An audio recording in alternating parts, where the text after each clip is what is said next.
welcome to the Sunday Night Hanging right here on Sunday. I'm Ben, it's JJ, and we're going to be hanging and having some fun tonight. Welcome back, brother. Yes, welcome everyone. Good to see everyone. Short intro. Do I recognize everyone? I don't know. We'll get the roll call. I just need to do a short intro because I was busy rolling this handheld forest fire here. So let's see. Let's go back in the chat. We have at 2:15 p.m. What? That was like 6 hours ago. We got Earl. What are we drinking tonight, boys? I got an A&W root beer, Earl, for the first time in weeks. Yeah, I got a Jack and Coke. There you go. Then we got Zach on as well. One of the OGs of the channel, brother Zach. Great to see Zach, as always. Yeah, Zach, welcome on. Hit Metal Works. Good to see you, brother. Dave Chase is here. McCollum Music. JP Page 2. Brother Ed. That's Ed R. Newton. Oh, yeah. Who else? Ferd Burfels here. L. Bar J. Wayne McConnell. Sir William of Bologna III. Who else we got? Marcel LeBlanc. Salut, mon ami. Who else? Terry's 3Gs. Arf is here. Greasy Monkey Guitarist. Great seeing you on chat with Charles earlier today. That was a fun show. I was listening to parts of it because I was running to the washroom.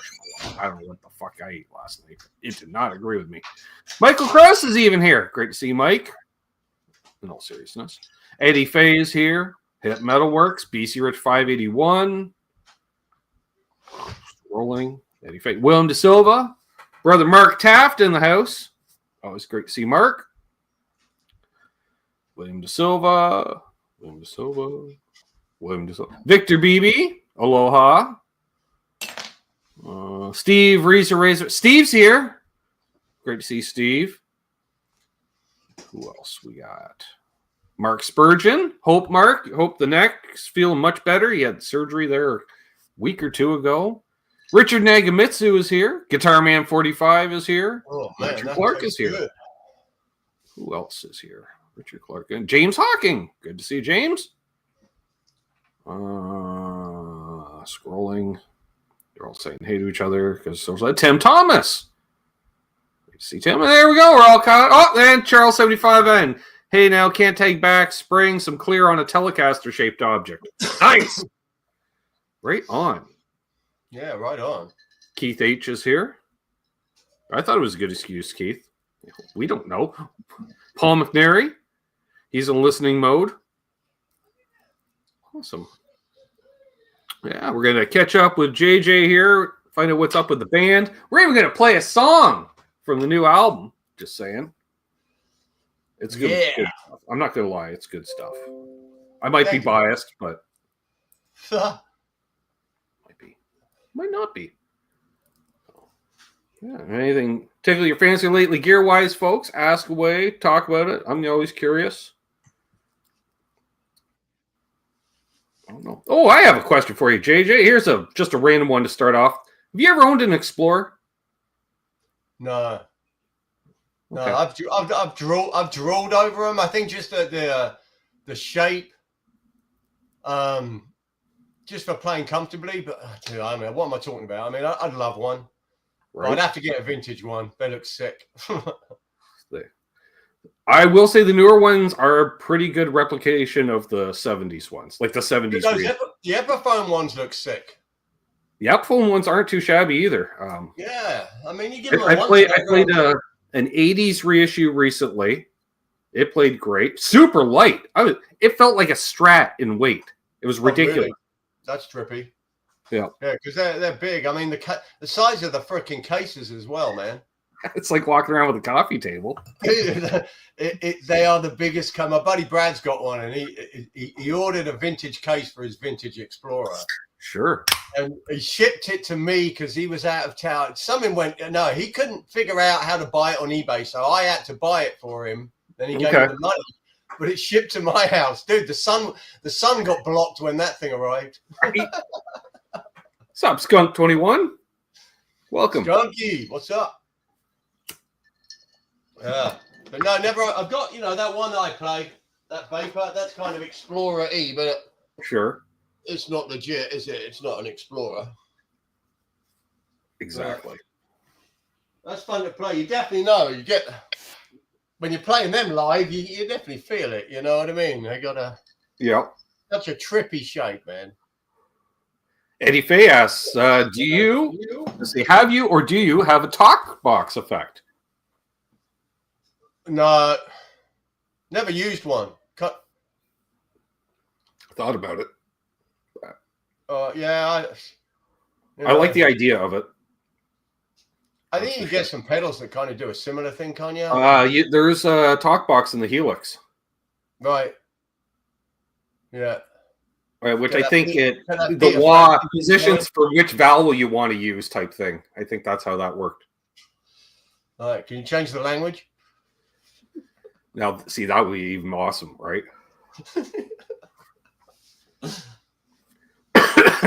Richard Nagamitsu asks, anyone looking for a vintage Gibson Brown case? That's the best case. Not currently, because then I'd have to buy something to put in it. Dude, hey, Terry Himes. I think it was like $200 or $280 for that Explorer case that my buddy got. I wouldn't doubt it. They're like an 81 or something. It's almost the size of a door. Dude, it's fucking huge. You could sleep in it.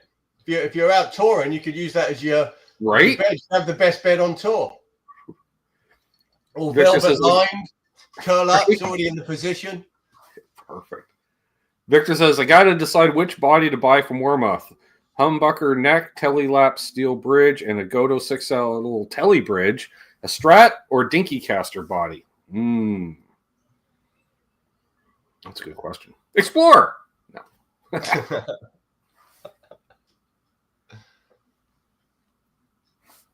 Arf is asking about your rack behind you.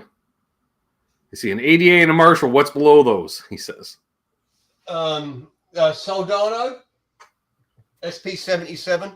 Mm-hmm. And then what else have we got? Alicia's Quad Reverb. That was a present, but people bang on that. Who doesn't have one though? I even have one of those. I have one piece of rack gear. That's it. Dude, when you plug them in, when the rack system's going, they sound fucking dope. And then Teleflex, Rocktron and Teleflex. Nice. That's pretty dope. And then a Boogie Studio preamp. Oh, beautiful. Yeah, I got obsessed on the racks. Yeah. The JMP I've had since freaking like 94 or something. I used to tour with that. Right.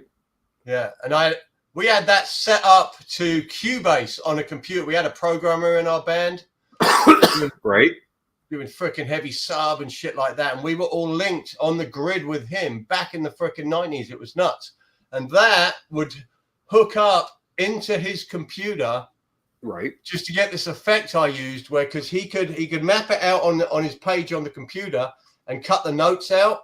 So I had this stereo trem effect going, and you'd cut the notes out. So I just strum away all through that JMP1. It was really quite amazing. Wow. Yeah. Crazy, full on. Because we'd have our straight line. He'd just cut them notes out. Sure. The same every night, man. Yeah. But yeah, I love in here. Who else did I see? See, L Bar J says, looks like my old JMP there. Yeah. JMPs are freaking awesome.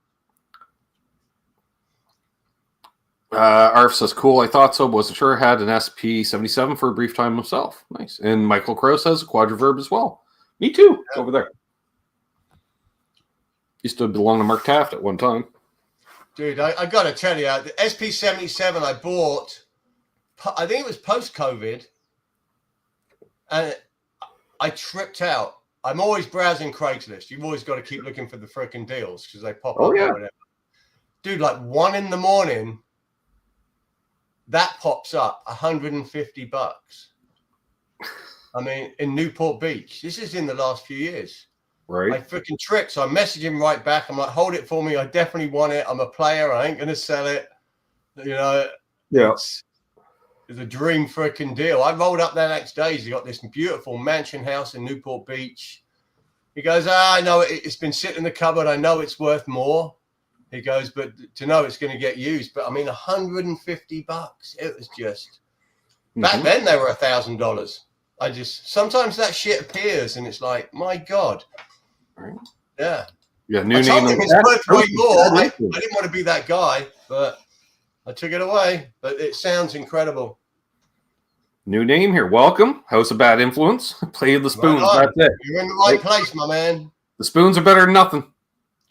Bo says he's thinking about using some of the rack units he has, but he's just too lazy to hook everything up again. That's the freaking deal, man. That's the freaking deal. Hooking it all up's a nightmare. And but once it's done, there you go, right? Yeah, it's killer. Yeah. Richard's saying, after a couple recent trades, I've landed on the Bassman as my number one amp. Nice. Nothing wrong with that. Well, everything matches up. Lease and the old Marshalls are great, but they really need the right cab and speakers to shine. Well, like anything else. Then you just get the right cab, don't you? Exactly. If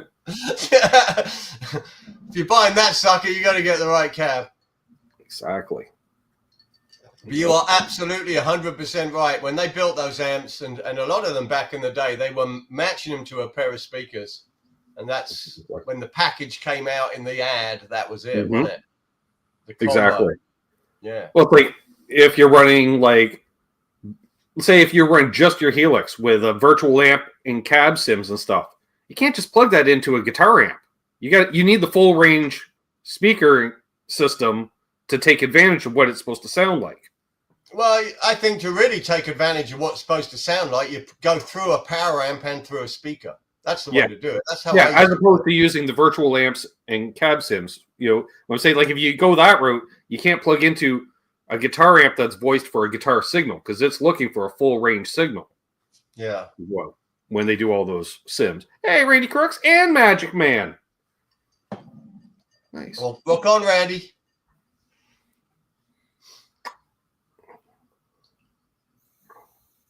The Friedman 212 is not bad with, though. Nice. Well, anything Friedman's usually pretty good, Lee. Not gonna lie. Yeah, Friedman kills it. Yeah, it's good to see Magic Man in here. Randy Crooks.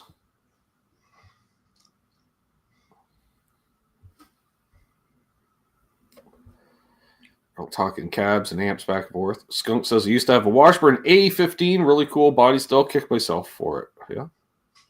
Got rid of it and regret it ever since. I've been there. Yeah, good to see you too, Randy. I've been around, man. I'm always I'm always watching everyone. I just haven't been there's been some shit going on. I haven't been in the chats, man. But I plan to. Happens. Yeah.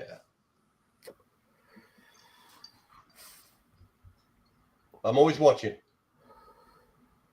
Kind of like Zach Thom. Usually if I'm around, I'll see Zach around. Zach disappeared off the scene. Zach is always on. Zach has been a consistent since as long as I've been around. Yeah. Bo's asking if you're doing any gigs. Yeah, we are. I mean, we don't gig a lot.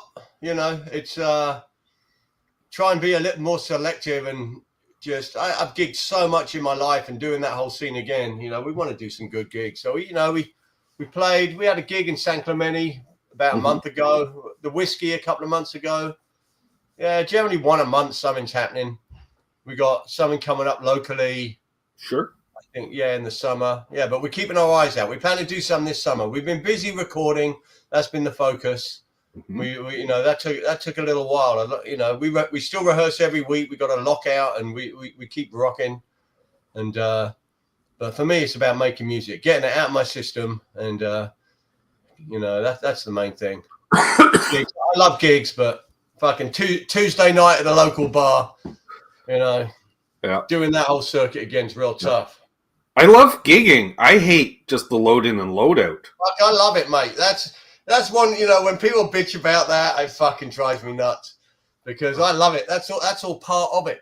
If you just people who roll into the gig, get it done and get the hell out of there, dude. I'm there for the whole fucking, get there early. Even if it was just showing up with just my guitar rig, it wouldn't be bad. But I was always bringing the PA. We had lights. Oh, that's me. Yeah, see, I'm used to it too, Ben. That's me. I'm everything. You know what I mean? The fucking PA. Even getting off the stage when we're finished, I'm the guy there rolling up all the leads, taking everything down. An occasional dude from the band might roll past.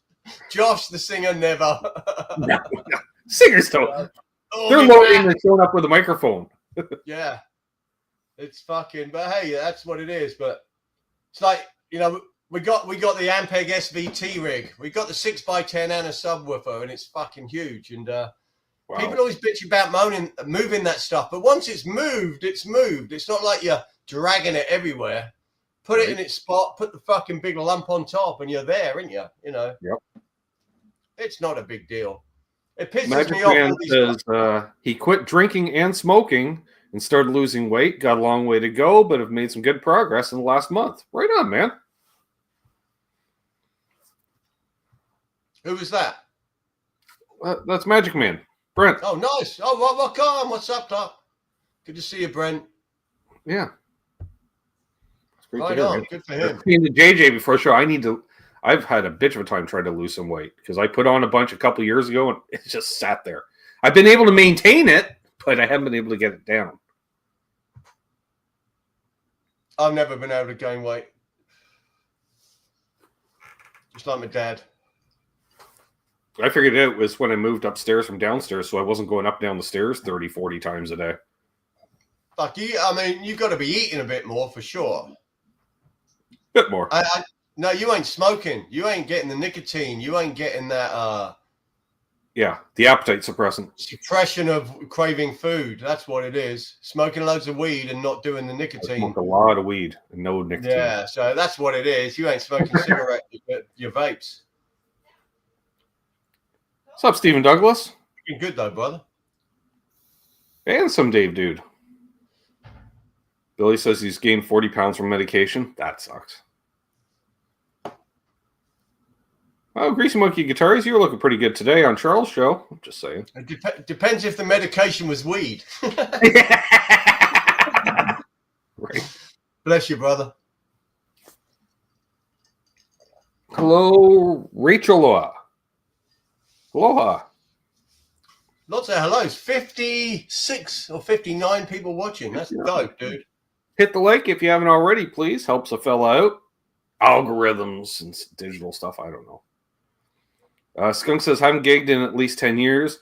I have some crazy stories. Miss it somewhat. It's one of the reasons I started this show was why it's called The Hang, because hanging with musicians backstage or in between shows, like you get together, you just sit around, you shooting shit, talk about music and gear and stuff. And then I found this community that was largely one of us. Yeah, I think playing live is the pinnacle of event for any musician, to get up in front of one. I think 2019 might have been the last time I gigged. It's 2019, I want to say. I filled in on a gig for, it was the fall of 2019, playing bass. I remember you doing that. Yeah, just as a one-off. And I always think the funniest thing is, it'd be like me calling you up, Jay. I would be like, hey, it's 4:30 in the afternoon. Hey, can you play a gig tonight for us on bass? Like, all right, sure. And then it's like, all right, you get all settled. And they're like, so do you want the set list? I'm like, does it fucking matter? Yeah. Loading within 2 hours. At this point, does it even matter? No. You're absolutely right. Yeah. I said, no, as long as I can watch someone's left hand, I'll fake it, you know?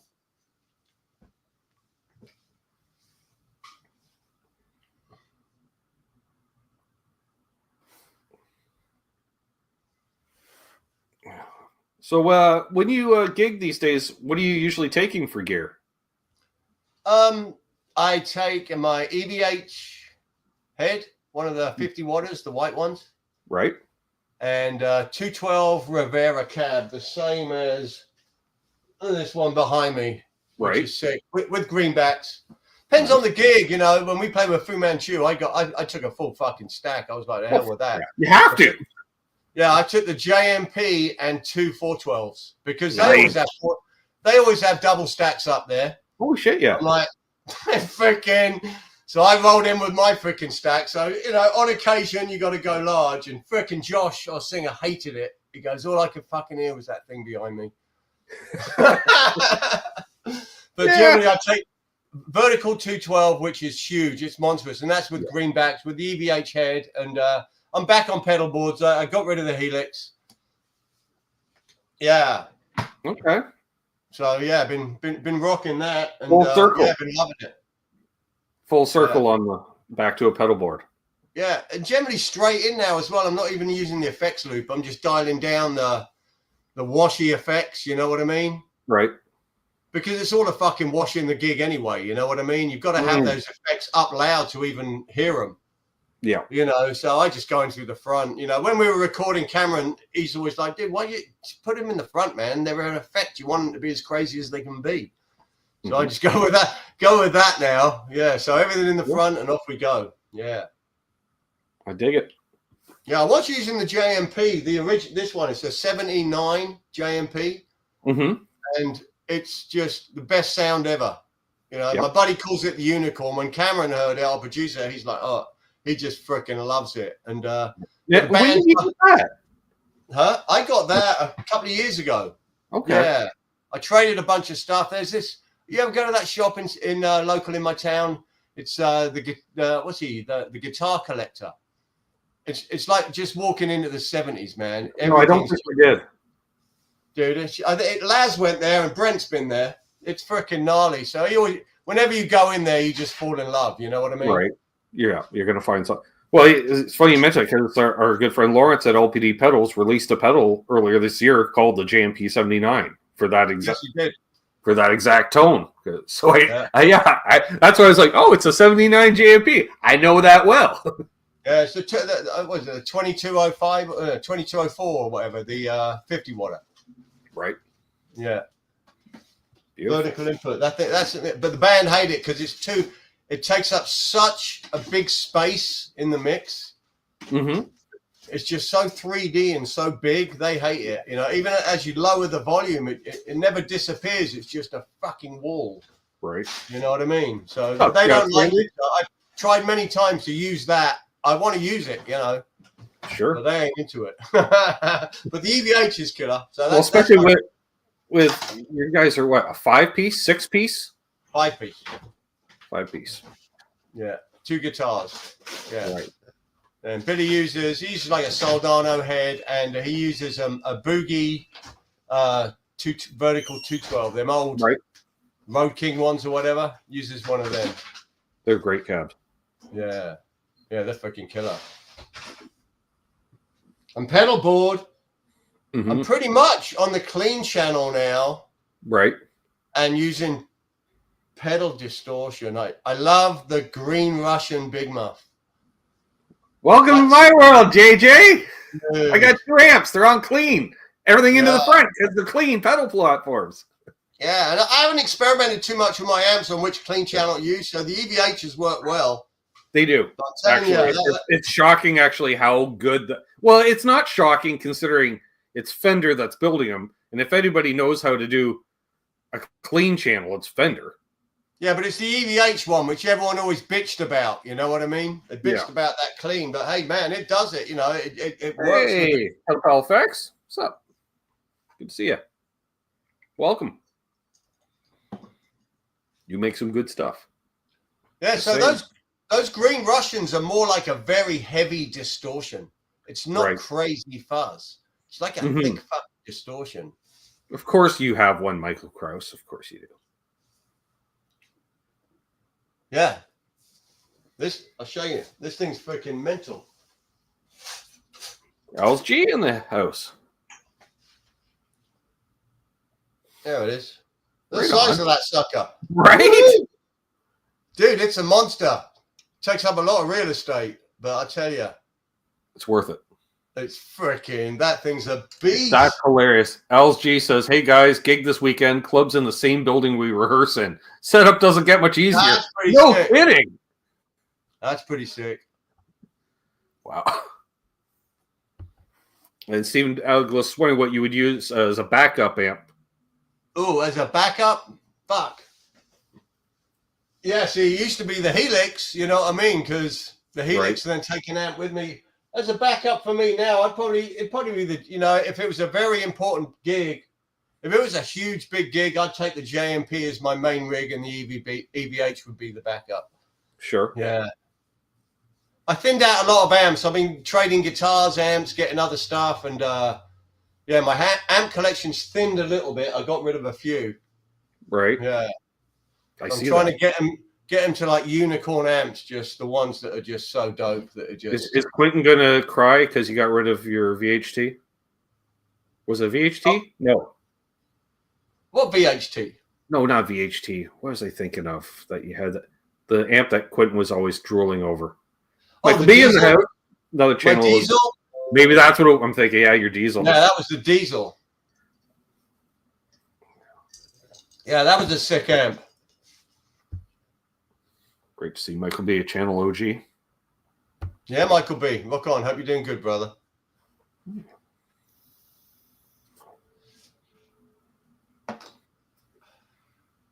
Randy Crooks likes the Fender Hot Rod Deluxe. I get it. Yeah, I used to rock one of those. Version of my amp. Right. Killer pedal platform. That's I used the clean channel. If you use the clean channel, Randy, you're using the same channel. We both are basically using the same circuit. Yeah, those things are freaking loud, man. They're freaking dope. What's up, Laz?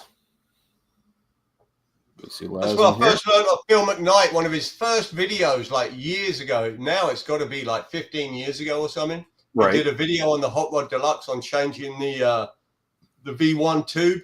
Yep. For take the 12AX7 out, and I think you put in a 12AT7. Yes. Something like that. Which would be again your volume knob usable, and not just like get to full volume at 1.5. Yeah. And yeah, it worked freaking great. Petapel Effects asks, speaking of JMP, what's your favorite mod for that amp? I don't know. Dude, this thing's got a pull. You pull the treble. Yep. And it has a mid boost. Oh. Yeah. Didn't discover that for a while, but that thing's freaking killer. But that's the only mod on it. But I wouldn't go for more gain. You know, the whole thing with these Marshall is that grunt. You don't need the freaking gain. You push them with a freaking overdrive, you know. Mm-hmm. Keep them as they are. Ooh. This thing's freaking insane. Stephen Douglas, using a Landau Hot Rod Deluxe with a Bogner Blue for church on Sundays. Killer sounding. No kidding. Nice. Yeah, Hot Rod Deluxe, perfect. Yeah, for that clean channel. It's so neutral in so many ways. Like, it's why I've got the Blues Deluxe. Same thing. So I just used the clean channel because it was clean for days, and I could just hit it with whatever color I want, and it just made it louder. Yeah, it's the Blues Deluxe like as well. Yeah, that preamp is it's pretty neutral, especially if you dial it in pretty neutral, which I do. Get a lot of sounds out of those amps, man. Yep. Yep, it'll handle all the chug. It's funny, the way it sounds, it's actually got more bottom end with the 112 than the Marshall does through a 212. But I think it's because that's only a 20 watt and the Fender's a 40 watt. I think they love a Swamp Thing as well, don't they? One of those speakers. Mm-hmm. That's true. Eston Ray in the house. I see Laz's name. There he is. What's up, Laz? Yeah. Hell yeah. 63 people watching. Awesome. Finally finished that green guitar. Well, I don't know if it's finished, but holy moly. That was the project. Right.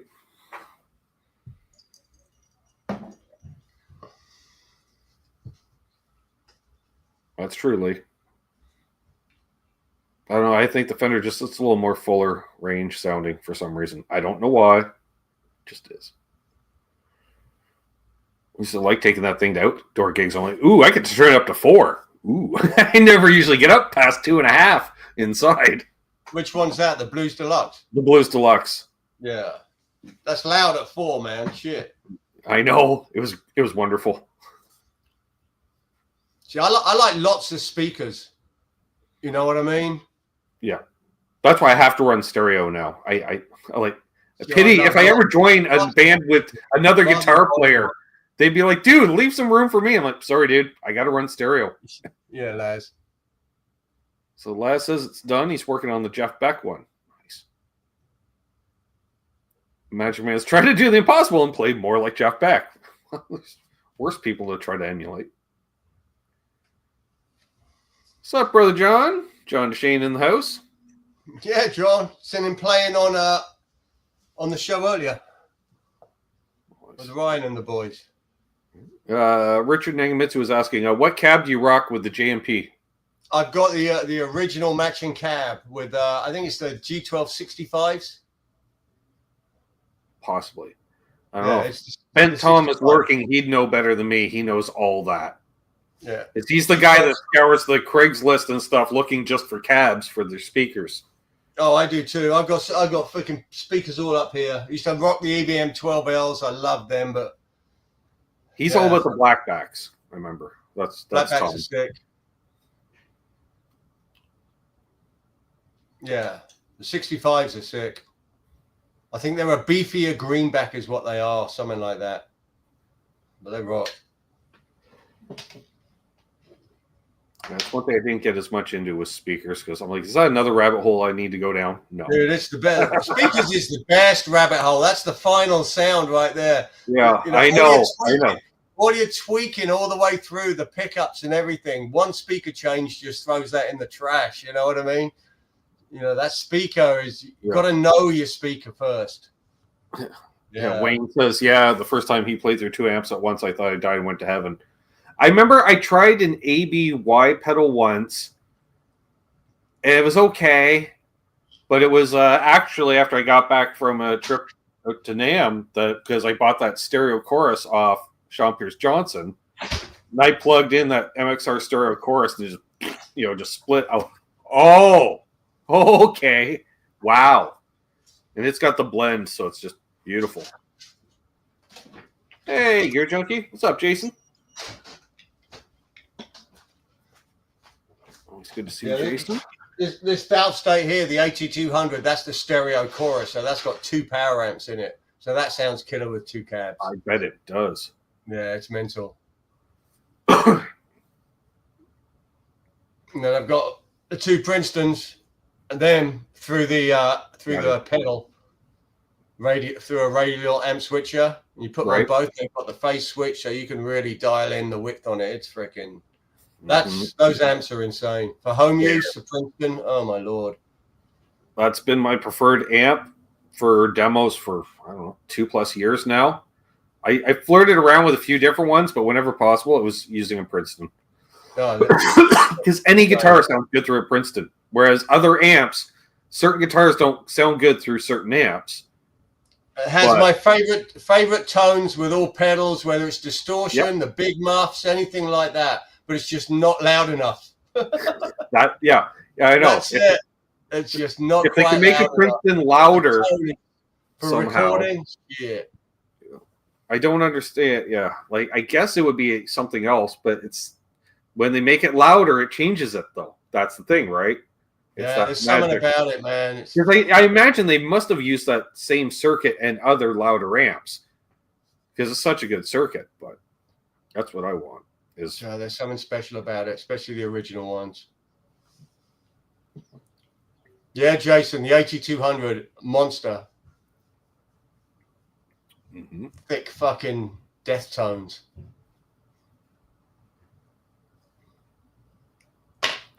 Oh, nice. Richard Nagamitsu. Now they have 2 bassmen at a concert. I'm going to go wet, dry, wet. You bastard. Do it. There's no louder Princeton at Deluxe. Everyone off. See, I don't know. Force the sound man to tell you to turn it down.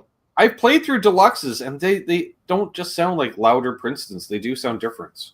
I don't know. I hear a difference. I don't know why. I just sounds like a Princeton. Nothing. No. And all Princetons sound different. All these different variations. They're both 68s. One's original 68, and one's the reissue. Completely different amps. They might as well be called different names. Right. Yeah. But together, whew.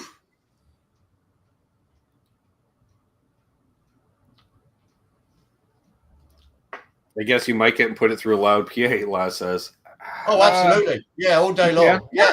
You can totally rock it live if and with a good monitor system. Absolutely. And for home, crank them at home. It's too loud for home, but the in-between spots are just incredible. Little 10-inch speaker. What I'd like to do is replace the Blues Deluxe with a Princeton. Because the Princeton, I think, combination with the Marshall's just going to be tits for my tone. It'd be incredible. Yeah. Yeah, try and find some crazy deal on the Princeton. I did have a line on one cheap, and it was actually through Long McQuaid, because the more they rent them out, the cheaper they become as a demo unit. And this one that retails for, I can't remember which one it was, but which model it was, but it retails for 2,200 Canadian. And Right. he's like, I can get it to you for 1,200 because it's been demoed a bunch. And I'm like, well, if it's been demoed a bunch, you know it's probably a good sounding one, and the speaker's fully broken in at this point. I was just like, well, if I had the money, I would hang on it immediately. Yeah. But it wasn't like even being advertised at that price. It was just on the internal network type thing. Yeah. You got to hear them though, because like the three new ones, and I think they got the Tone Master as well, which makes more. But the three Valve ones, they're all very different, and they're different. Like the one I like best is the tweed wrapped with the canvas. Tweed. That's why. If it's got fucking tweed on it, it's already a win for you, isn't it? Yeah, but it's also got the canvas Rex speaker too. No, it's the canvas Rex speaker too. It does. It's kind of harsh at first, but they end up selling it Long McQuaid after a while, because I'll do 100 demos through it, and that old speaker just warms up, and it's just and then it's like just sounds better every time I use it. And then eventually someone will go in and like, damn, this is a good sounding amp. I'm like, yeah, I know. Shut up. No, they're killer. Dylan says, our good friend Dylan over at Flipside Music. Oh yeah, right there. Yeah, Flipside Dylan, Music. what's up, brother? He says, if you guys ever get a chance to play a high watt, the newer ones are awesome and hit the perfect middle ground between Marshalls and Fenders. Best platform for pedals I've tried so far. Nice. Wow. Yeah. I haven't had. I don't know if and where they're sold around this neck of the woods. And it's definitely something you don't buy, sight unseen. An amp, like that. I've never played the brand before. That would be hard. Hey, it's Martian Murray, who's neither Martian nor Murray, but we like him anyways.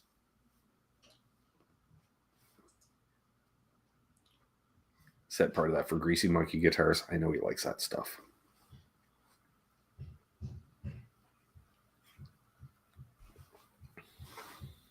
Yeah, High Watt are back, aren't they? I think they reinvented themselves. And I think they own, what's that other company?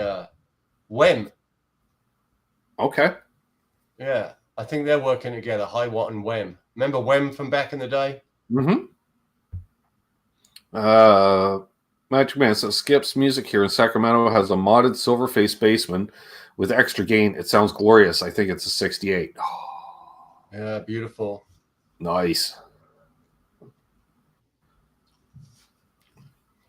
Thing with the old ones, you've got to really, they do generally need some work.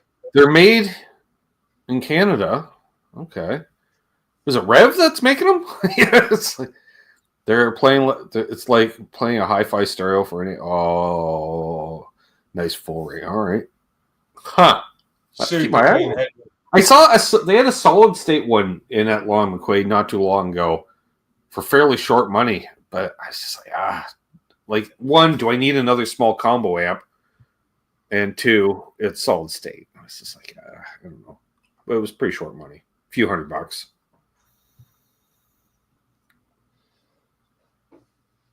Zach Thong says, if there's ever a meetup with everybody in person, you know which two guitars I'm bringing with me. Oh, we know Zach. He's got a couple beautiful custom guitars, and he should. Richard's asking, what's on your board, most recent and mainstay?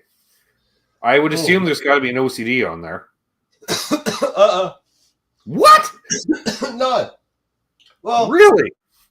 No. I've got so many different drives, and as you know, I've got like 10 fucking OCDs. I know. That's how I figured. Just law of averages that one would. Yeah, no, I put them on, but I'm using them ready for drives. These kind of pedals for drives. I've got my distortion sounds. Right.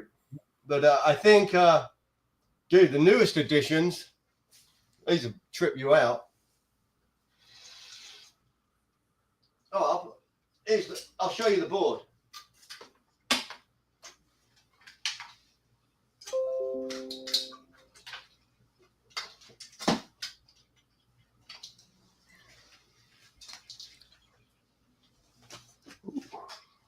This is why we're here, isn't it? Fuck's sake. Yep. Hey, hang on. I'm just swap us. Yeah, there.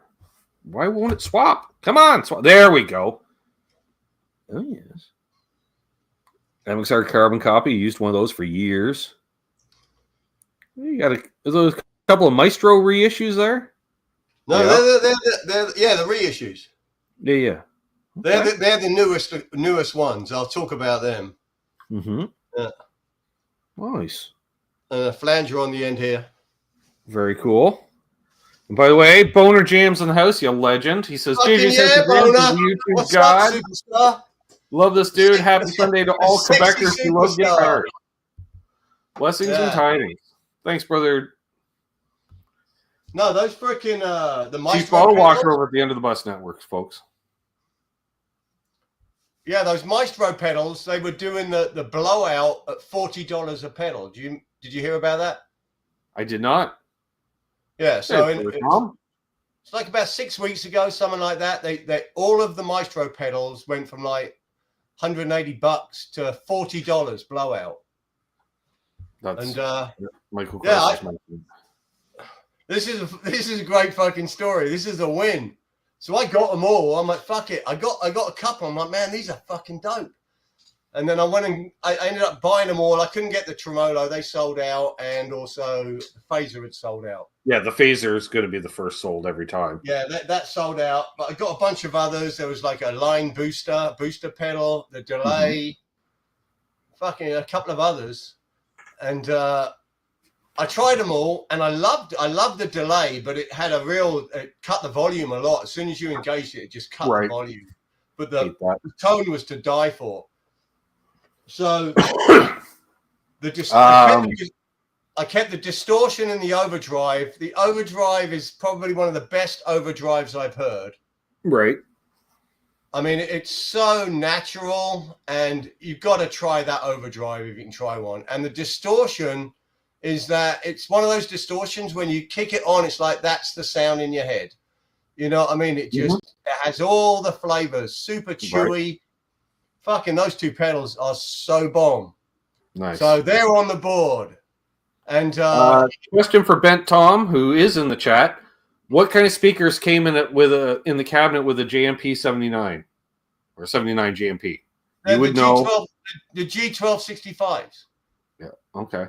And Ed's looking for a link to JJ's channel. Maybe one of the mods can put a link to Star Zero's channel or JJ. I think go for the Star Zero channel.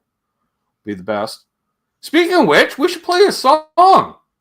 Hey, just real quick, I got to finish this Marshall story, yes. Right? The Maestro story. So I had like 5 more pedals which I didn't want. So I'm like, fuck, these are no good. It was like 2 days later, I'll take them back. But they said because they're on clearance, you can't return them. So they stopped that deal. And then like a few weeks later, which was basically a few days ago, I went and sold them back to Guitar Center as used for more than I bought them from them. So they gave me like between $60 and $65 a pedal on the returns that I paid $40 for. Isn't that dope? That's Guitar Center for you. Yeah. Thank you, Charles. I thought that was the best fucking Charles thing. Done.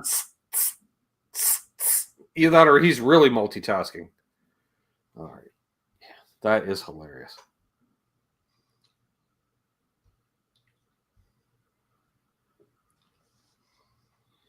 Let's see. And Tom said best percentage off of what it would normally run deal you've ever got. I'm curious for both of you. Mine would be a 1968 Super Lead for $1,800 and a 69 Strat for $2,500. My best deal was a 1962 or 63 Tweed 212 Bassman cab for $20 with the original Jensens in it. But somebody had done a bunch of hippie artwork all over the grill cloth because it was a hippie band that had it. I'd say that was probably the best deal I ever snagged. Yeah, I don't know. I think deals, I don't know.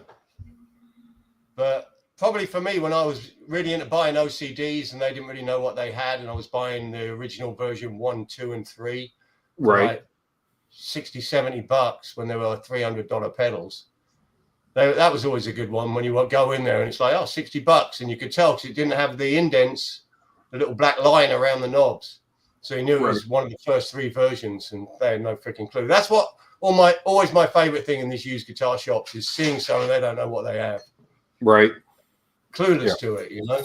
Yeah, they're all the same. They're worth this. Look, you know, they're worth this online. Blah blah blah. Well, depending on the version. I got it on a bass one, so I mean it's an Aria Pro 2, but made in Japan. It was like $40 for this bass, and it had all these punk rock stickers all over it. And I pulled the stickers off. Super clean, but such an incredible bass. $40. Aria Pro 2 made in Japan. That was Tom. I had it, and I got this Sykes cab as well for $20, and it was at an automotive flea market of all places. What's up, Milt T? Milt T's also been to that exact automotive flea market on multiple occasions. Dylan Marshall says, "You or JJ ever try a Crowther audio hotcake? One of, if not the oldest boutique overdrive. They sound and feel amazing. I've never. I have not. Yeah, they're from New Zealand or Australia. I think New Zealand. The guy was making them back in the 90s. He's reissued them now, but they're like an overdrive distortion. Fucking amazing pedals. I've looked for one, never got one. Almost committed on Reverb a couple of times, but when you look at a pile of overdrives you've already got, like, fucking really. But they're meant to be sick. I remember I saw a demo of Paul Reed Smith playing the hotcake, and I was like, "What the hell is that?" And after that, I scrolled to the next thing, and I couldn't find it again. And I was obsessed with that pedal and hunted down what it was. Yeah, gnarly, but they're freaking insane. Thanks again, Michael B, for the super chat. It is always great to have JJ on, and yes, the Sterling Flea Market. Here's to you guys. All right. Well, let's play a song for these fine folks. It's lovely being back. This is off the newest album, as it were. I'm dawdling a bit because I just lost all my bandwidth for a second. So this has never been released. This has never been heard outside of about 6 people. Here we go. I was going to say he'd know better than me, folks. JJ sent me all the latest tracks, and this one kind of stuck out to me, and I wanted to play it tonight. Well, soon. And so here we go. Thank you.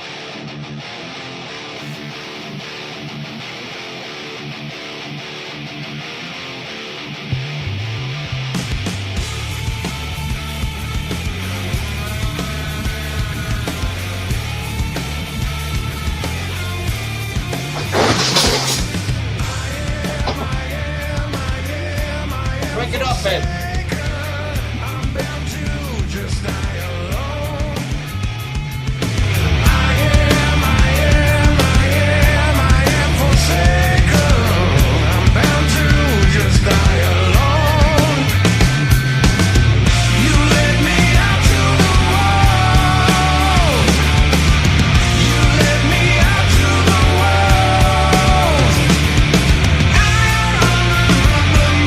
Starting to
Nice. Well, that's okay. You don't have to play it twice. I didn't realize I recognize that. It's the loop. Oh, there's the loop feature. How about we're just going to disable on that for futureness. That's good to know going forward. But yeah, we got all kind of accolades going on in the chat here, which is always nice. Thank you for being there for part of the world exclusive right there. That's fucking right. That's really cool. And thank you for allowing me to do that. Because I remember, I'm going to say, when we just started hanging out, you're like, so I met this guy who sings. He's coming over, and we've been kind of jamming and riffing together. I'm like, oh, yeah? How's that working out? You go, good vibes, brother. And here we are. Yeah, been a hell of a road, man. I mean, that's been the whole purpose, was just to create what we wanted to create. And it's been a long fucking time, man. Yep. We got there. 13 songs. We're going to release 13 songs with Sight. That's awesome. Definitely, folks, check out, if you're on the social medias, search for Star Zero. Bringing back the 90s, man. Mm-hmm. That's our gig. That's all we care about. Yeah, it's good stuff. Got some 70s flavor. Yep.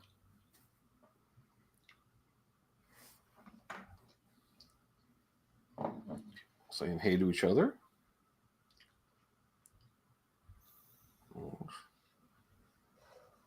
I'll say a lot of devil's horns. Yeah.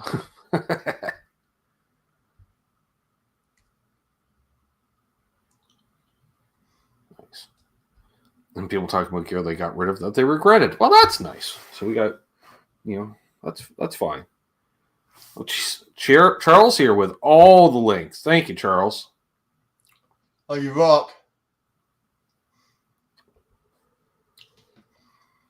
Oh, member milestone message from Michael B. Track rocks. Richard Negamitsu's, I forgot to put on my tip jar link, which helps fund the channel. Dumb to have that off. There we go. Richard asked, what's the tour schedule? Wherever, whenever.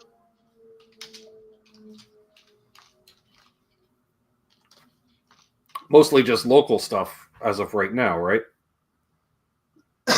Yeah, we were actually meant to play a festival in June, but Billy, our guitarist, he had something come up with him, and he had got to have a minor surgery. So, yeah, unfortunately got cancelled. That was like freaking 5,000 people, a big festival out there.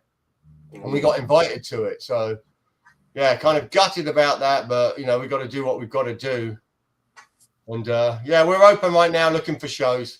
And we had unfortunately, we did the album, and our manager, we've had a manager for a few years, and he's been incredible, and he was just doing so much for us. And we had a lot of things lined up, and he passed away 2 months ago. Oh, sorry. Yeah, it was just, it was brutal. Ooh, just out the blue, had a heart issue and freaking dropped. Wow. Yeah, and we loved that guy. He had such belief in us, and right. He was pretty much waiting for the album to finish. He'd done so much for us on social media. He'd got us shows, and him passing really kind of like threw, I mean, I hate to say it, but threw a wrench in kind of like how we operate now. Right. So we're kind of like sitting in this position. Yeah.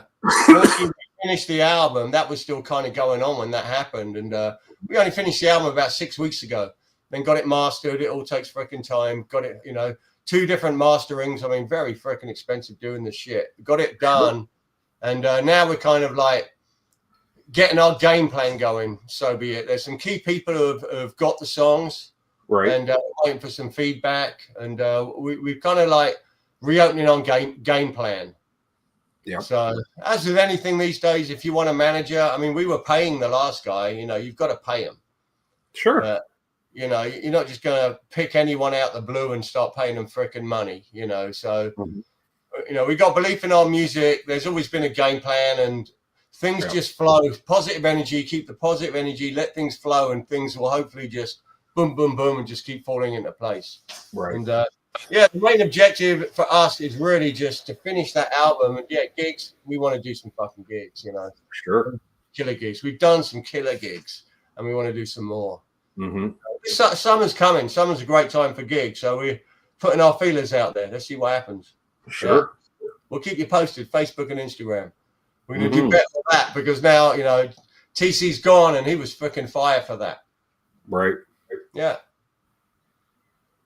We know a few people in the tubes as well. As an acquaintance of ours, and he's obsessed with computers and all that shit. I was thinking about hitting him up and seeing if he wanted to get involved, just to keep us on socials.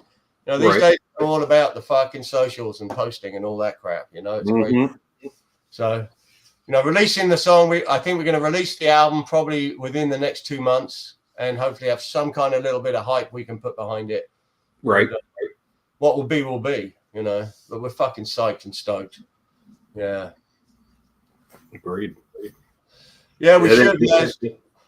I can't wait till all these people get to hear the rest of it, because it's what you heard. It's just that a lot. Yeah, we're super stoked. Good. I mean, that's my heart. Grooves and tones and just fucking hours of fighting and rehearsing and fucking just craziness. And we landed on a killer producer who's got a huge. He did all the Motorhead stuff. He's got a huge track record. He's worked with freaking everybody, and he had belief in us. And we finished the album with him.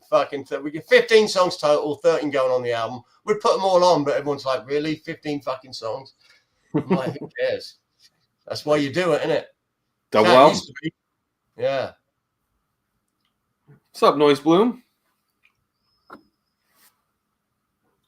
Yeah, Noise Bloom. What up? Good to see you.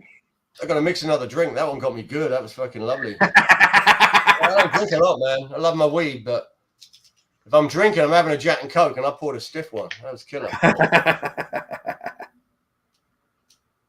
know that feeling. In there. Laz is doing home improvements while hanging in the chat. That's much more than I'm doing, Laz. Just saying. That's impressive. It's going to remind everyone, or let everyone know, I suppose. I was supposed to remind him, but let people know. 1 week from tonight, we got Ryan from OE812 coming on. That's going to be a bunch of fun. And then I believe I don't know if he's still alive after his weekend in Newfoundland. I believe Cousin Doug is coming in 2 weeks for the Father's Day show. As one usually does for him, because he's kind of commandeered that show for himself. And Matt just released his audiobook, I believe. So I assume by you saying the audiobook is out, Matt, you're referring to yours. Just guy's been lurking basically the whole show and then just self-promote. Fine, Matt. Fine. We'll talk about that later, Matt. That's fine. And of course, I'll be back tomorrow night with Canucks with Guitars, where I'll play some songs. We'll give away some channel memberships because it's the new month. And what else? Oh, yeah, and then I believe it's Larrivee week for demos, where 2 variants of the same model. Larrivee. Jeez. Michael Crow says he'll be in Newfoundland this summer. Well, I will warn them.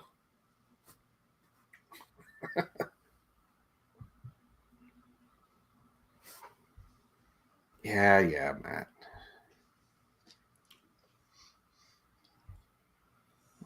But good.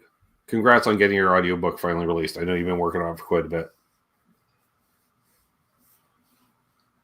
Doug doesn't live near you. Donnie lives near you, Mike. Doug lives near me. He's 2.5 hours that way, west of me. I'm closer to you than he is. Just saying.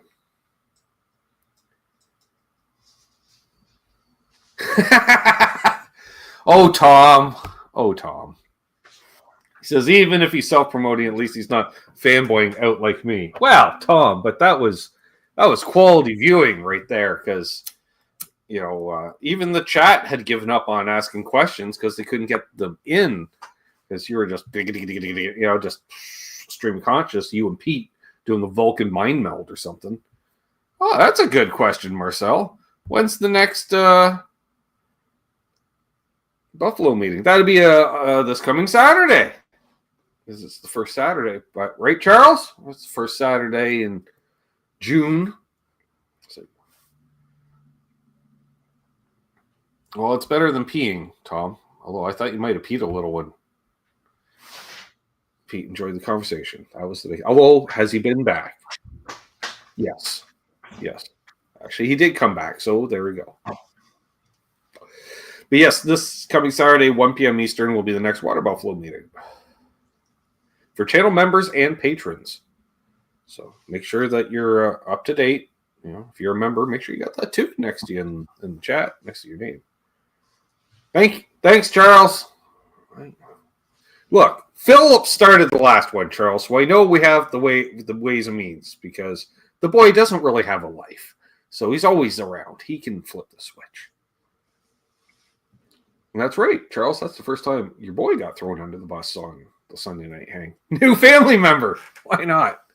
Going generational now.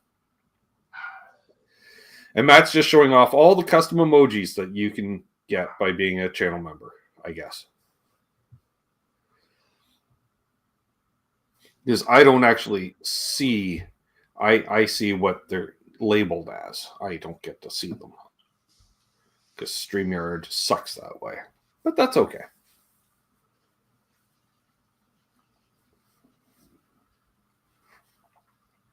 Just curious to see if any new topics come up. No? All right. It's just... You pretty high, Ben? I'm a little high myself, so not going to lie. Now, this is still going, too. That's fun. Ben, Tom, you freaking rock, dude. It's lovely to see you. Good to see you doing good, man. I know okay, Mark. And best luck, wishes, thoughts with you on that.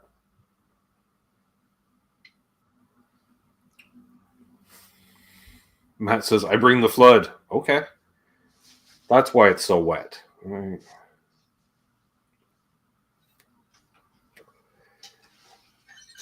Some Dave dudes out of here. All right, see you, Dave. Sleep well, my friend. Notice Trev's conspicuous yet again tonight, Ken and Matt. Just saying. Hey, it's Randy Brace. Good to see Randy. Trev did a live stream yesterday. Yeah, I was briefly hanging out with him on when they hit up Guitar Center before I had to go out and do some stuff. Yeah, it's cool seeing Randy. Yeah, Randy. He's lost a bunch of weight. I'm just saying it right here and now. Trev's still MIA yet again. Wow. Okay.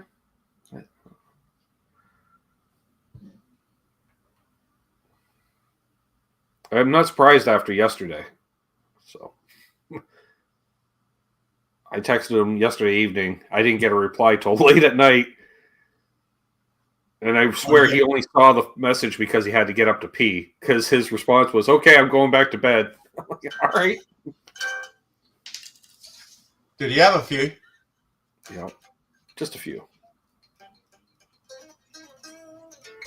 Well, considering I jumped on at about 11 a.m. my time, and he was already slurring his words. And he was on for another 6 or 8 hours after that. So good on him. Damn. Murray's like, I've never heard Trev talk. Wow, check that out. That's funny. Nice.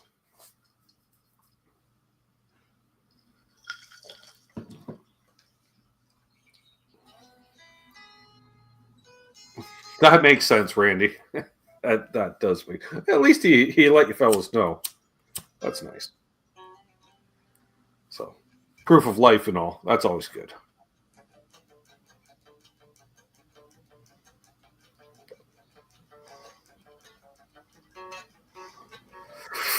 Matt thinks otherwise.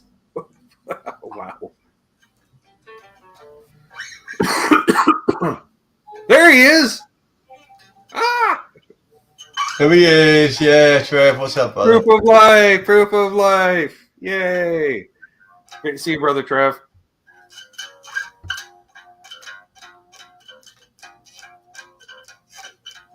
See, Ken? Just had to bring it up.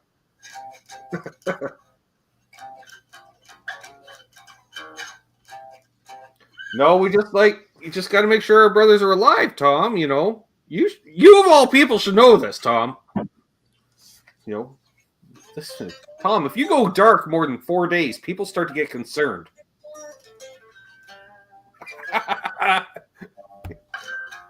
It really does.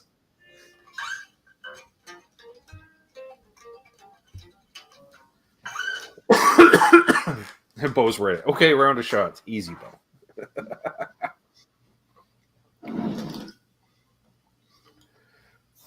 So do we have an approximate date on when the album will be out publicly in full for people to buy, download, stream?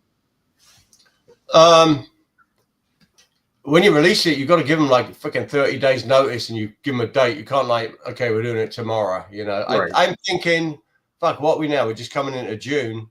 Yeah. By the end of July, it's out. That's what I'm saying for sure. Yeah. Makes sense. Yeah, we were going to hold it back. Yeah, we were going to hold it back and maybe try and shop it, and try and get some fucking assistance. I mean, there's no record deals anymore. But just assistance, distribution. But I'm like, fucking. And it's funny because there isn't any record deals. Well, it's funny because I was recently.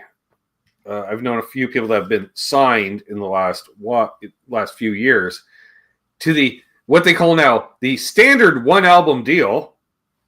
Like, that's not a deal. That's just an agreement to release an album for somebody. Yeah. That's not like it used to be where you get a 3 or 5 album commitment and they nurture a band and just. Oh yeah, I mean my original band from back in the 2000s, we were picked up by all the Limp Bizkit crew. 1 week later after playing a fucking show, we're flying to LA, and we signed a freaking great deal. Ended up getting shelved, but that was right in the days of actual deals. You know what I mean? Right. Mm-hmm. And now it's we were offered stuff when we first released the first 6 songs over the last couple of years. We'd get. People you see on Facebook, all these kind of like labels, who have some established acts, and they'd hit you up, but they all want money. It's like reverse fucking procedure. Right. It's what? They come in all shiny with all these ideas and everything. It's like, okay, this is what the deal's going to be. Yeah. This is what it's going to cost you. And you're like, what? And they basically want you to buy distribution. That's what it's all about. Right. And then they're going to, it's all a bunch of craziness. And it's funny, I seen a thing the other day on one of the media things, Pavement Records, who were like big in the 90s, early 2000s. They had some big bands. Pavement were around and they were happening. And they put this big spiel looking for bands. And you read through it, it's like fucking 2 pages. And then you get to the bottom, and in red, it's like, this isn't free.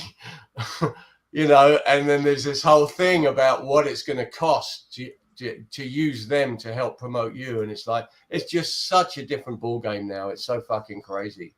Mm-hmm. So as far as like, shopping it, I'm like, bollocks to it. Let's just get it out and let's just, enjoy that it's out there. Last time we put it out, we've got over 1 million streams, which to me was just fucking crazy.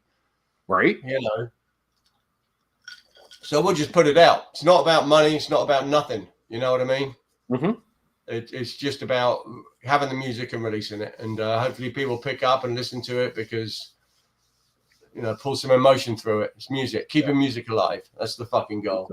Yeah. And it's so funny with labels too. It's like, that's your job to distribute the album using your network of whatever.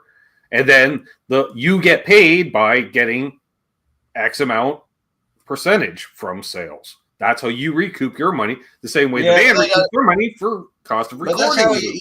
But that's how it used to work. Now, sales don't exist. So the music rights are bought by the big streaming platforms. Right. And it's all pennies on the fucking dollar, not even that. You know, as far as like labels getting an income from selling a physical copy, it's just so long gone. So how do they make their income now? Mm-hmm. Well, that's a how do they do it unless they have a massive artist where people are so obsessed they're going to buy every bit of merchandise? And look who woke up, Pops. This is I Spy an ADA MP1. Yeah, you do. Yes. Hey, it's Quentin. What's up, brother? Yeah. MP1, man. You gotta have it to hear it. They're freaking killer. Yeah, about that, Steve. Yeah, 2 months, Steve. That's what I reckon. We literally just rehearsed on Thursday, and they've been pushing me just fucking release it. And I spoke to Josh. Josh like, maybe just release one song right now, because he's put it, you know, Josh, the singer, he used to be in a band called The Flies, who had a fucking huge hit back in the day. Love Josh, and you know, he's still got some good connects, and you know, he showed me on his phone the other day who's actually got the songs, and it's like, okay, that's some big fucking players right there. So you just never know. Yeah, you don't want to just buy when this is all in the works. Yeah. You know, my whole original, you know, when we got signed, it was all from Fred Durst from Limp Bizkit. And he hasn't, you know, however that all went down in the fucking end, you know, I still know Fred. Getting hold of him is a whole different fucking ball game. But my buddy Miles, he's out on tour with Ice Nine Kills and Metallica and Limp Bizkit right now. So I sent him the songs. I'm like, get them to fucking Fred, no matter what you... Just try and fucking get him to it. Because Fred can click a finger still. He doesn't push bands like he did, but it's just getting it in the right hands of someone who could maybe be interested. Yeah, I've been following what Miles has been doing. That's quite the journey he's on. Fucking Miles is just killing it right now, isn't he? Jeez. Yeah. Yeah, he's definitely a rock star now, dude. Right? Yeah. Well, I'm not going to say I saw the potential a number of years ago, but you know, I saw him play. Yeah, I mean, he's fucking killer. He's such an incredible player, and he's part of the band now, so that's really good. Mm-hmm. Yeah. Mark Thong says he was watching Derek from Sum 41's guitar collection today. Cool. Right on. Dude, all those dudes watching guitar collection videos. Yes, he is, Randy. Awesome to see you, brother.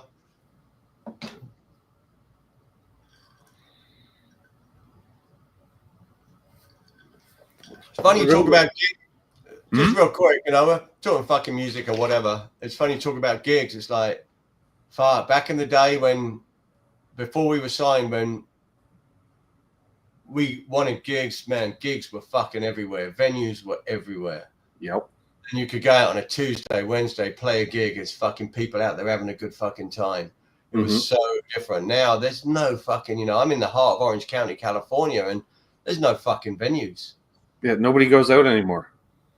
No one goes out, but there's nowhere to go. That's the problem. The venues are gone. The vibe, the energy, the vibe just went off into the shadows, you know. And people say, I'm sure there's still some circles somewhere. Like Long Beach used to have a happening area down 2nd Street, all these little venues. They're all fucking gone. They're all fucking like, you know, it's nuts. Mm-hmm. That's the tough side of it all, you know. True that.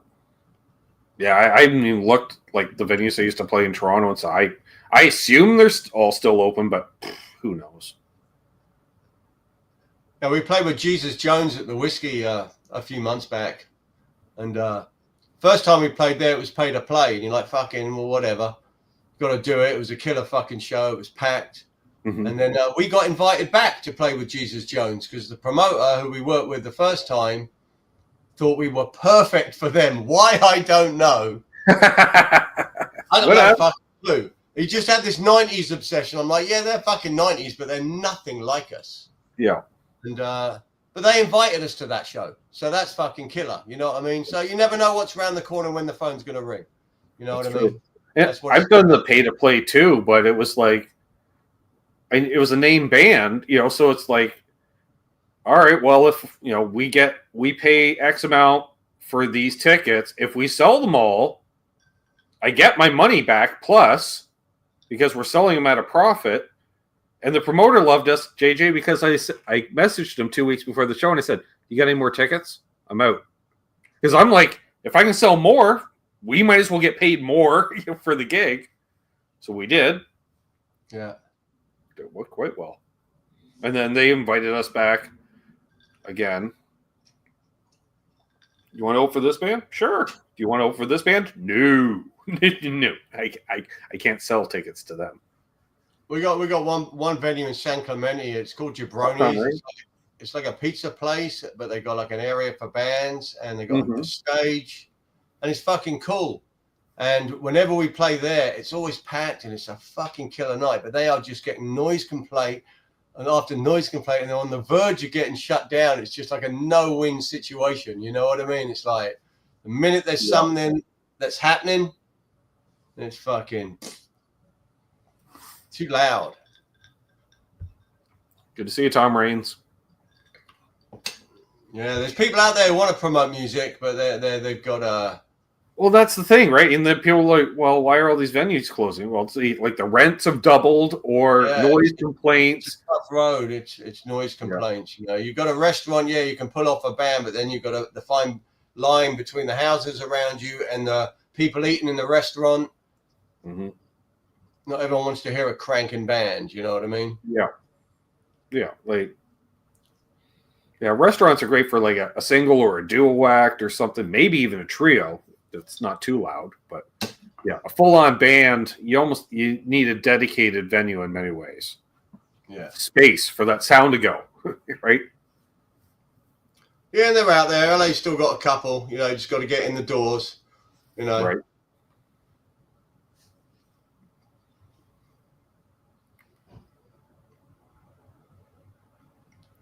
People love a covers band, though. The restaurants seem to love the covers bands. That's a different trip. Yep, been there. And people love the cover bands as well. Done both sides of that, which the pay's better with cover bands too, but all depends on what you're looking to do with it. That's for sure. But then people get pissed off because you're not a jukebox. Wait, you don't know my favorite song? No, sorry. Yeah, as people know like 200 songs, it's like nuts. Yeah. What's up, Dastardly Dave? Tom Raines asks, you guys have any experience with the Rev Dynamis amp? I do not. Not the Dynamis. No. I played with the Rev Generator, 100 or whatever, or 120, whatever it is. Okay. I was with you, Ben, wasn't I? In the booth, we played the Revs. In the Rev booth. I forget which Rev I played. I played something in 2020. We played everything in that room. Yeah. That was a long time. That was a lot of weed ago.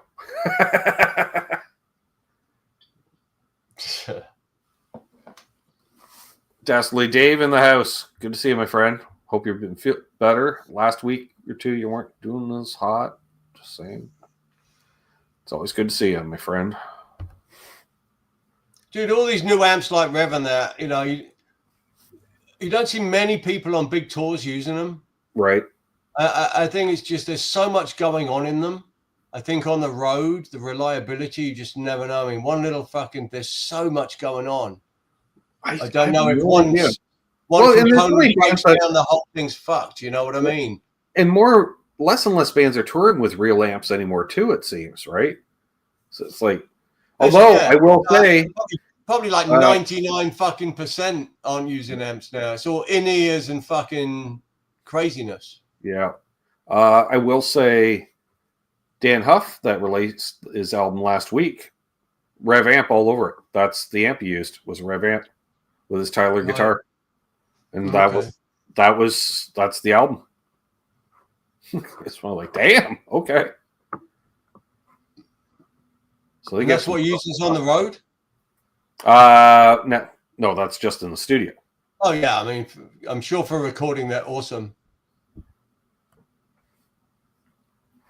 Yeah, I don't think he's going to tour the album at all. It's more just get the album out there, have it done. Right. And for what I've heard, it sounds pretty damn good. Oh, I'm sure. Incredible players. I think Uncle Larry's on that, I'm sure, isn't he? Oh, he's got to be. He's got to be on there. Got to love a bit of Uncle Larry. Yeah. He's like the unicorn guest in many ways. Like after that, I'm like, who do you get after Uncle Larry? Like, yeah, he's got to be pretty unicorn, isn't he, Uncle Larry? That's gonna be some rabbit hole conversations. Yeah. And again, he might get a kick out of some of my rants, like the fact I detest a guitar with a volute. I refuse to play a guitar with a volute. Why? Because it's useless. There's no point of having a volute on a guitar. Many guitars work fine without volutes, so therefore they serve zero purpose. The pokey bit. Yeah. It's just a speed bump. It's useless. I don't like speed bumps on my streets. I don't like volutes on my necks. That's all. Really? Yep. This one's got a fucking gnarly one. I can't do volutes. This is a trippy volute. I don't know if you can see it on that one.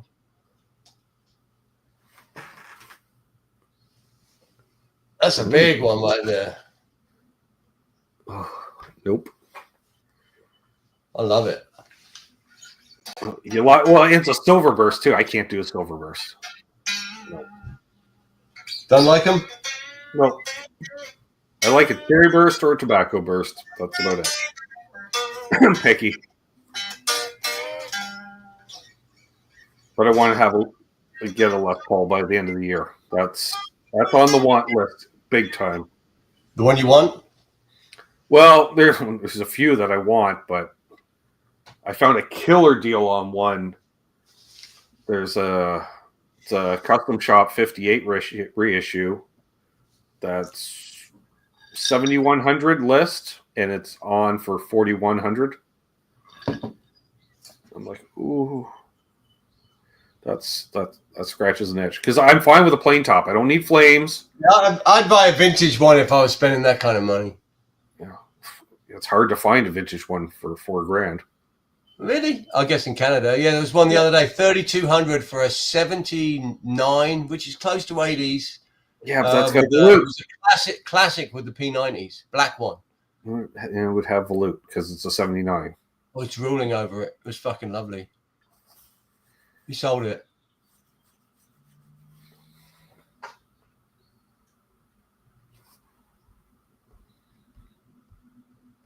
Matt's just laughing his ass off right now because he knows my rants on volutes. Fuck, man, I never even thought about them. They don't trip me out. I think I appreciate the fucking extra wood there for neck snapping. Lots of 70s Les Pauls broke their headstocks off. So, didn't help. Yeah, my vintage one, man, that's been fucking just thrown around like it was nothing back in the day. It was just, I can't even think what happened to that guitar, and it survived. I don't know how it survived. I've seen it slam like a head crack, you know what I mean? Just bang. Fuck. Crazy. Meanwhile, our friend Chris, or unfucking believable, he's broken the headstock on his Les Paul twice. Poor guy. Fuck, the only time I broke a guitar, I was out sitting in the sun out front, and I left my acoustic under the garage door, like angled, like up against the freaking storage fucking bins or whatever, went inside or whatever. Forgot and just came back, closed the garage door, and it just fucking came on and just snapped it to pieces. My acoustic. That was horrible. I'd had it for years. It was only an Epiphone, but it was like a very early 90s Epiphone, and I'd had it for 20 years. Right. Yeah. I was almost laughing because it was so fucking ridiculous, but I was actually pretty sad. Right? You're just like, I can't believe it. I was just like, fuck me, could it have smashed it more to pieces? It was just so crumpled. It's like, gutted. That's the only one I've broken. I've dropped amps, man. I've dropped that JMP. I've seen that JMP has jumped 6 feet out of my arms like it had its own springs for no reason whatsoever. Just decided I'm out of here. Jumped 6 feet out of my arms, just bounced off the ground, and worked. That scared the shit out of me. No doubt. Yeah, I dropped a few amps. And it's always the drop. It's not like, oops. It's like, how the fuck did that happen? I didn't let go. I've dropped some guitars. Carrying amps. Don't carry amps in your arms like that with your hands on the bottoms at the front, because that's when you've got to have a proper grip. That's why handles are killer on amps. Top handles suck. You're just waiting for it to snap out. Yeah. That's true. Well, we're going to go a bit longer here, folks. We had some cool questions and comments thus far. Tom's just pontificating. I love it. Tom knows so much about amps. It's ridiculous. It bugs me, but that's okay. See you, Arf. Have a good one, my friend. Right on, Arf. Rock on, brother. Stephen Douglas owned many Les Pauls over the years. The only one that stayed is a 2000 Les Paul Classic Gold Top. Don't know what it is, but that one sounds and played better than any other one. I get it. Dude, I've demoed a lot of Les Pauls the last few years, and most of them I'm like, oh yeah, and all of a sudden, like, like I'm always looking at Les Paul model. I regret like not putting money down on it, and it sold not long after I released my demo. And the guy commented, like, saw the demo, bought this very guitar because he thought it sounded great through a Princeton amp. And the guy in Nova Scotia, he's used it for a few videos. Come on, then. Come on. Hey, come on. Well, I don't know what to tell you. As far, Michael Christ. As far.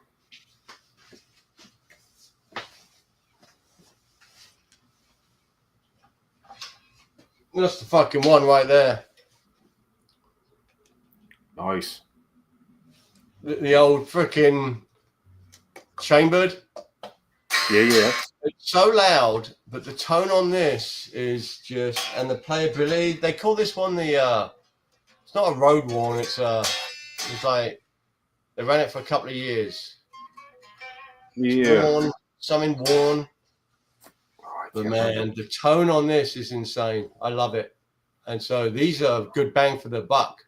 Oh yeah. You see them down here for like $700-800. I think Rich has one of them. Who does? Richie. Right. What, in this color? One of the natural wood? Yeah, like the trans red finish. Oh, okay. You know, because some of them have some color on them. This one's just stained. Yeah, it was just like a transparent red finish that came as a satin, and then because he's painter by trade, he buffed it out to a gloss because he figured might as well. There's our musical law with a brand new knee and everything. Ryan Hall, y'all. He's here. Rock on, Ryan. Yeah. Hope you're feeling better every day, man. Zach Thong says, hopefully Telly comes back from the repair shop. Yeah, I saw you talk about that Telly in chat the other day. The Les Paul I just picked up is I think a 2018. Okay. They ran them for like 2 years. But that one's an 18. Kind of reminds me of the LPJ, but it's not. It's called the Faded. It was the Faded series. Yes. So the necks are rolled and they feel like they've been played. They've even got like little kind of like fucking. They feel so good. Yeah, it's the faded, the worn faded, incredible guitars. They got the 490s in them, which I absolutely love. Yeah, I love the 490s. Which are the 490R and the 490T. Yeah, I'm trying. Are they ceramic? I have no idea. I've got another set here. I'm going to throw them in that freaking other Les Paul. Nice. Because I love them so much. It's funny, you don't want the guitars to sound the same, but you want to know how they would sound in that guitar. You know what I mean? Yeah. Because they're so open. Any amp you plug them into compared to more higher gain ones, dude, just the clarity jumps out. They're fucking incredible. I love those pickups. I know Guitar Hack fucking hates them. You said it before. Yeah, but the 490 series, I love in a Les Paul. Yeah. Whereas my Explorer's got 498 in the neck and a 500 in the bridge. The hotter version. So hot. Yeah. So hot, JJ. Like, I lowered those pickups 7 winds on the screws to lower those pickups down because they were distorting the fender amp on the clean channel. I was like, whoa, how is that even possible? But they're ridiculous. They're hotter than Wolfgang pickups.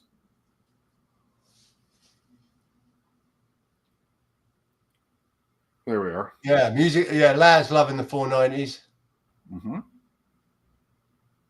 Grease Monkey guitars, 490R is an Alnico 2, and the 498T is an Alnico 5. So what's the 490? Both of mine were ceramic, even in that one. Dude, they're so chewy and over compressed, and just they sound like an old fucking Les Paul. They're incredible. Mm-hmm. I like Alnico 2 pickups though too. So I like it varied. I like ceramic pickups. I like Alnico 2s. That's the way I am.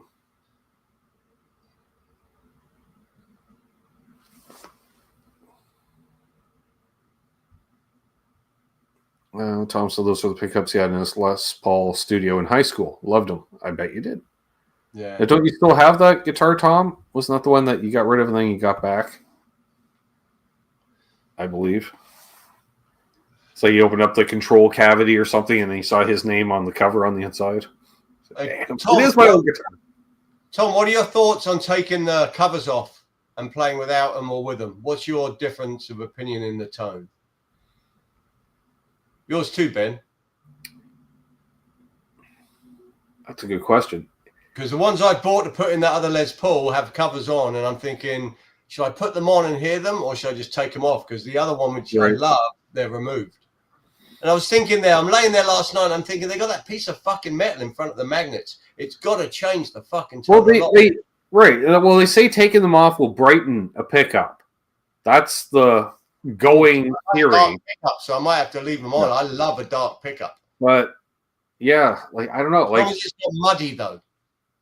Because these 490s aren't muddy. Maybe they become muddy. Will be. I like my pick guards on my Les Paul, so.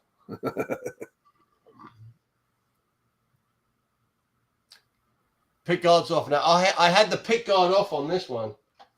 I also changed the knobs, but then I put the pick guard back on and kept the knobs. I've got these cheapo knobs, but they're vintage yellow, horrible cigarette color.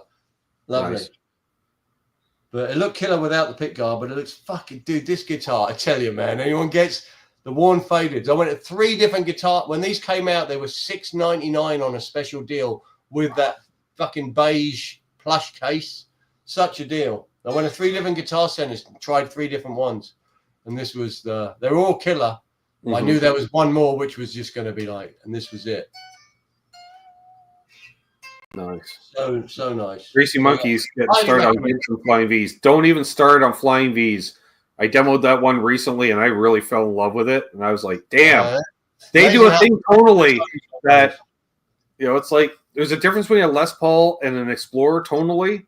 There's a difference between a V and an Explorer is different as well. It's especially like the G and F chords. It was just like, there's this mid-range thing. It was so glorious. I was like, I got to buy this guitar. And I'm like, I don't have $3,000 on me to buy this guitar today. With case. In that aged off white. So it's a buttercream V with white. Yeah, I'm like, oh, come on. It's it just played amazing. I think an Indian Rosewood fretboard. That's correct, Greasy Monkey guitars. They are so underrated. You see them in the fucking U section guitar set. I'm like, what are people missing here? Fuck me. Right. And they don't like them because of the dot inlays. So they just think it's like a student. Oh, I love the dot inlays. I love them.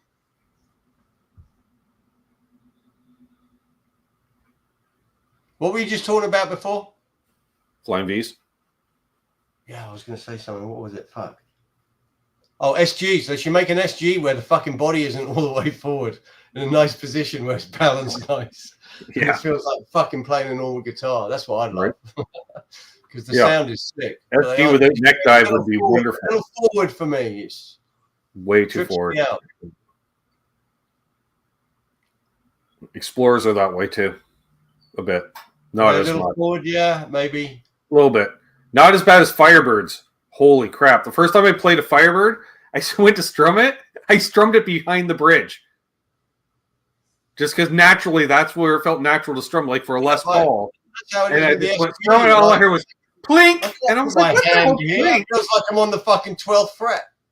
Yeah, and I was like, holy shit, okay. Because the bridge was like an inch to the left of where I thought it was.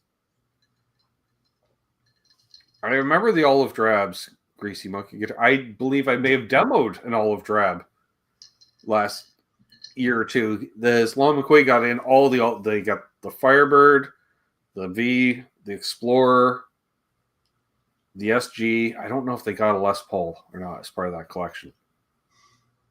What about that trippy one that Fluff likes? What's that one called? The RD. Yeah. You played one of them? I haven't played one of them, but it's on my list. They look cool. They do look cool. I'm still surprised I have an Explorer, and it's been a couple of years. Just because. They do what about the reverse? Is it reverse Firebird? They do a reverse Firebird. They're weird. Stephen Douglas. Everyone needs an Explorer. Trust me. Everyone needs one. They do a thing. Ryan Hall, thank you, brother. He loves the new song. I fucking love the new song. Very proud. What's up, Johnny? Glad you made it, my friend. Just getting ready to wrap things up soon. Glad you could stop in. It's always a replay. There's Aaron. Woke up. No, he probably just got the kids off to doing the wrong thing. Yeah, mate. Good to see Aaron. Of course. I saw he was hanging out with the kiddos earlier today. Like they're eating bowl pizza or something. Oh, that makes me hungry. Fucking pizza. Ooh, could you imagine? Mm-hmm.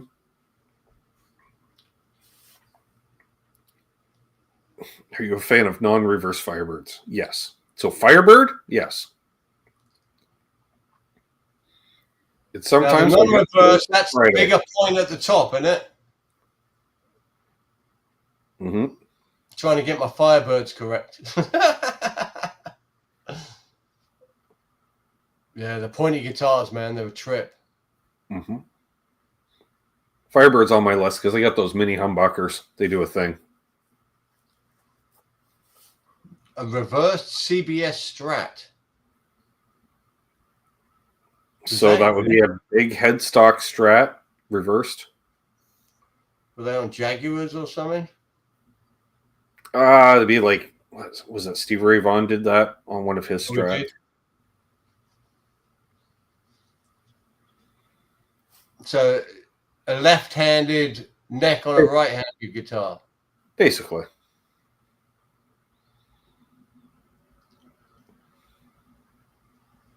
I can't do the reverse headstocks. It throws me off too much. Oh, I do. I like it on metal guitars. Johnny says I only have one pointy guitar, a 91V. Nice. Is there any paint left on the corners? Yeah, the old V's. There's no paint on the corners. Yeah, they get some abuse. They do. And it doesn't take much.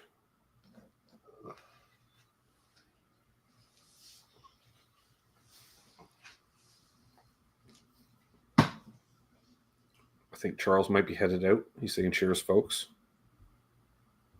Or not. I'm not sure. Finish spraying up. Yes, I know you love reverse headstocks, Aaron.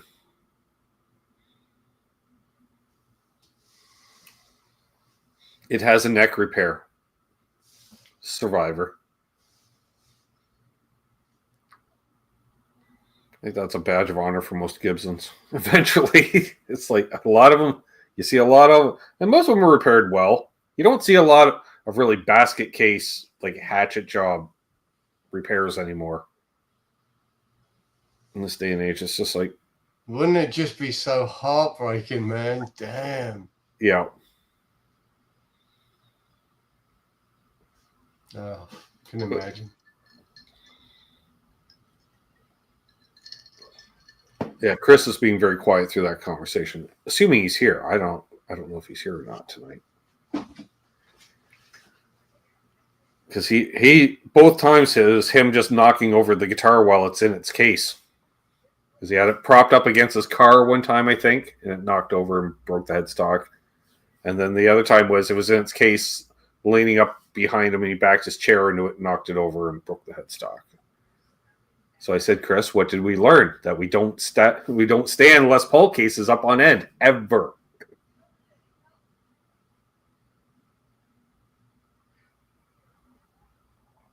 Ooh, a well-loved 70s Guild S100. Nice. Firebird is a reverse headstock guitar. I know, and banjo tuners, too. That I have to overlook that, Islander Winder. Good to see you, my friend.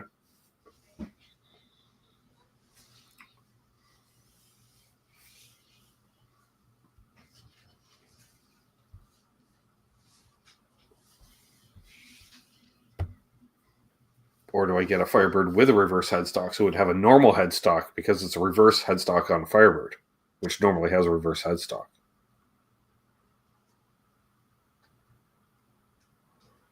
Yeah, exactly. They're like mini hums, but they're not mini. Well, they are, but they're not. It's a thing.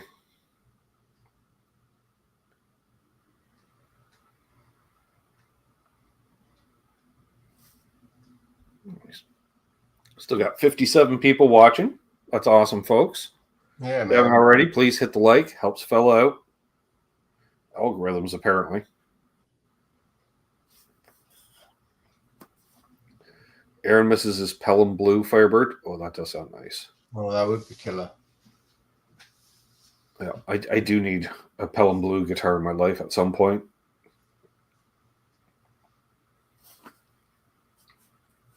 The Pelham Blue Les Pauls look killer. I like the red ones where they're just straight red as well. I can't remember what they call it. It's not a Ferrari red, but it's right. It's like a British red or something. Yeah, it's a little darker. Yeah, it's fucking like it's like a telephone box in England. It's freaking killer. Yeah. Yeah, I know that color. I think we saw it on a few like 335s over the years too. Dude, they ruin a lot of Les Pauls. Some of them that they come out with, man, you're like, what? Who's gonna fucking buy that? They put all these weird colors on them. It's like just too much. Right. But then again, 40 years from now, that was the ones everyone's looking for, right? Oh, they made these wild colors back in the day. Limited run, but they weren't. Just no one bought them, so they didn't make many. Yeah, it could have been Cardinal Red, Greasy Monkey guitars. Cardinal Red, that's the one. He knows his stuff. He used to work with Carvin, JJ. Yeah, that's kind of a British thing. Yeah. Dude, those Cardinal Red learned all kinds of fucking sick. I learned all kinds of shit about Dave today. It's going to give me the bug again, man. I really want Thank you, Ed. I appreciate that. Rainey says, I played that white 70s Explorer you spotted in the Guitar Center yesterday. I believe it was not the Epiphone inspired by Karina played and sounded better. Crazy. Right? Now, there was the Karina one right below it with the double black bobbin pickups, which is the same as mine. I'm curious. Was that the other one that played better? Super thin necks too, eh? Which is pretty cool. It's like if you want a shredder type thin neck, an Explorer is the way to go if you want to go Gibson. You're right on, Grease Monkey. Well, he worked for Carvin back in the day, and what? But were you working for Carvin in Santa Ana or whatever up there in LA? My buddy worked there back in the day in the 90s. I can't remember. He has some great stories.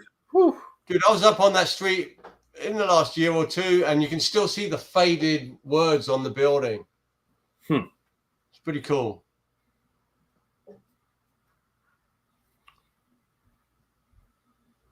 Dude, my YouTube feed recently has been people moaning about Kiesel guitars. It's been crazy. Well...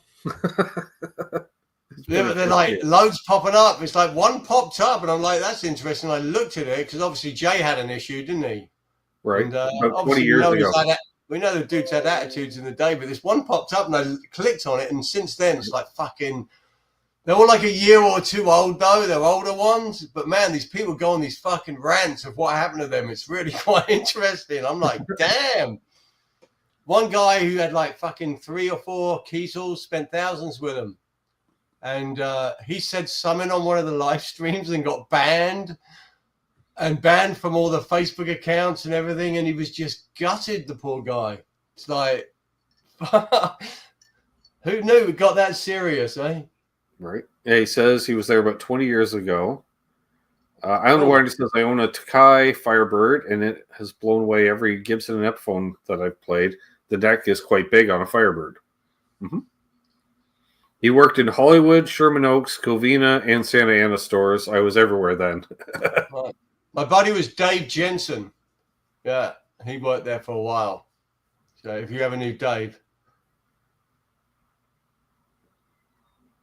ended up in a band called Red, who had a bit of success in the early. Oh, that was the Epiphone. Okay. Yeah. Okay. That was. I thought that was a Gibson, but you can't tell unless right at the end. Dude, one nice thing about the Epiphone Explorers is, other than the neck, they look. You got to look at the end of the headstock to remember what you're playing. It's the same fucking guitar, isn't it? There's no difference apart from obviously a build quality to a point. The neck is bigger on the Epiphones for some reason. But every neck's different anyway. So if you find an Epiphone with a neck you like, and the thicker poly paint on the Epiphone? Yeah. Okay. Yeah. Because I was surprised. Like I've started worming that guitar just sitting playing it in my lap. Like the paint is so thin. It's just okay. Didn't know I was there in Santa Ana too long. Okay. You never know. Strange things happen. Who you fucking exactly right. That was the other. Yeah. Whoop. I remember trying the Epiphone Firebird. Same deal. I remember while I'm shooting the demo, thinking I totally gigged with this guitar. It was a great guitar. Other Epiphones, I was like, not so much. But silver stuff, yeah, really good. Especially they're inspired by stuff. A lot of that's pretty decent because it's the same. It's the same hardware. It's the same pickups. It's the same wiring. It's just they're still very different. I mean, we all know if you pick, Epiphones are great guitars if you get a good one in your hands. Same with Gibsons if you get a good one. But if you pick up an Epiphone and a Gibson in Guitar Center of the same model, the Gibson feels freaking killer to me, to me. But they're still fucking killer. We played one of the songs earlier, Aaron. The world debut. Yes, we did a world debut. I'm fucking psyched. Yeah. Fucking, that was a long road recording all that, man. I'm telling you, what a great time there. We'll make a video movie at some point. Got so much footage. Just getting all that shit together, man. Be a fun one. Yep. Johnny, if it's a hunk of wood with 6 strings, I'm happy. If it had 2 wheels and rides, I'm happy. I get it. I dig it. Nice. Well, I think we'll probably wrap things up here. So this has been a fun hang. Of course, we're going to do it again at some point, folks. Always. Brother James is always welcome here. Thank you for the invite. I'm very excited. It's been awesome seeing a lot of the friends and making new friends and fucking right on. It's been a killer time. Yeah. Keeping music alive. Keep on rocking, everyone. Yes, like Aaron said, playing original music, recording, playing gigs. Yeah, it's all good. So once again, folks, I'll be back tomorrow with Connects with Guitars. I'll be playing some music, giving away some channel memberships. We got the bad album covers. Oh, we'll get Charles good. I'm just saying. There's always a good one in there.